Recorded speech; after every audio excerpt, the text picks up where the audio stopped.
So today on the Powerful Communication podcast, I'm asking the question, are you set up for success? Is your communications team, your marketing department, whatever you are you set up for success? Are you a football team where everybody's in the right position, you all know what you're going to do, or are you two or three people down? Are you playing out of position? Is the manager away because they spend half the time in meetings about something else and you're never actually getting that input? Is there a player manager who is fantastic, but my goodness, they're spread a bit thin and there's no way they can sustain this for the full season? Have you got the setup? Have you got the tools that you need for success? The analogy I've used on previous podcasts is this F1 pit crew. When that car comes in, bang, they know exactly what they're going to do. Everybody's got their little bit. It happens almost like magic and that car races off again. Or are you held back and hamstrung and paralysed by things being in the wrong place? And those things, of course, might often be people. The number of places I go and I say, hey, how are things? What do you do around here? And the client just starts talking to me about the personnel setup, about whose job share, who's supposed to do this, but they're off, and manager's not here, and we're pushed and pulled in all these directions. And I say, yeah, but what about the work? You must have done something in the last year that you're proud of. Where is it? Why is it not up on the wall? Let me see it.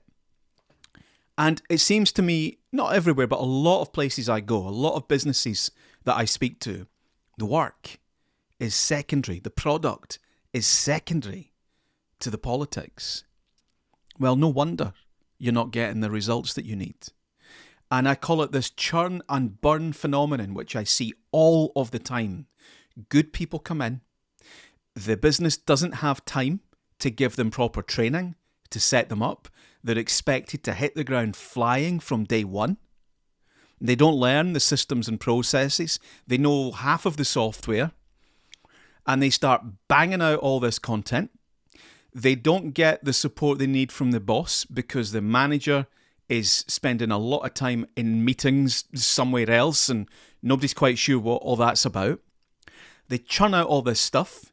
They're not really sure if they're doing a good job or not. They're not really sure if it's right.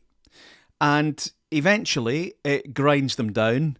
They leave and someone else comes in and the team just goes through it again and again and again. You go round and round and round. You never actually build or grow or make progress as a team.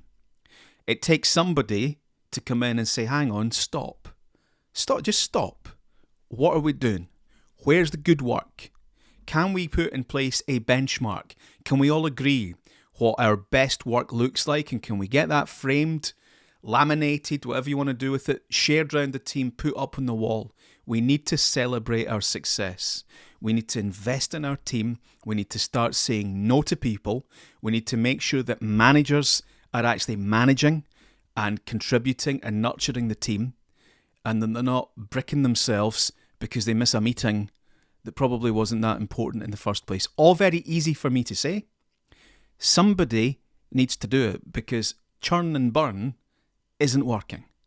And from my experience in the organisations that I share this with and that are honest and that take it on and try and fix it, when you are honest about the problem and when somebody does have the confidence to say stop or no, in my experience, the problems actually get fixed really quickly after that.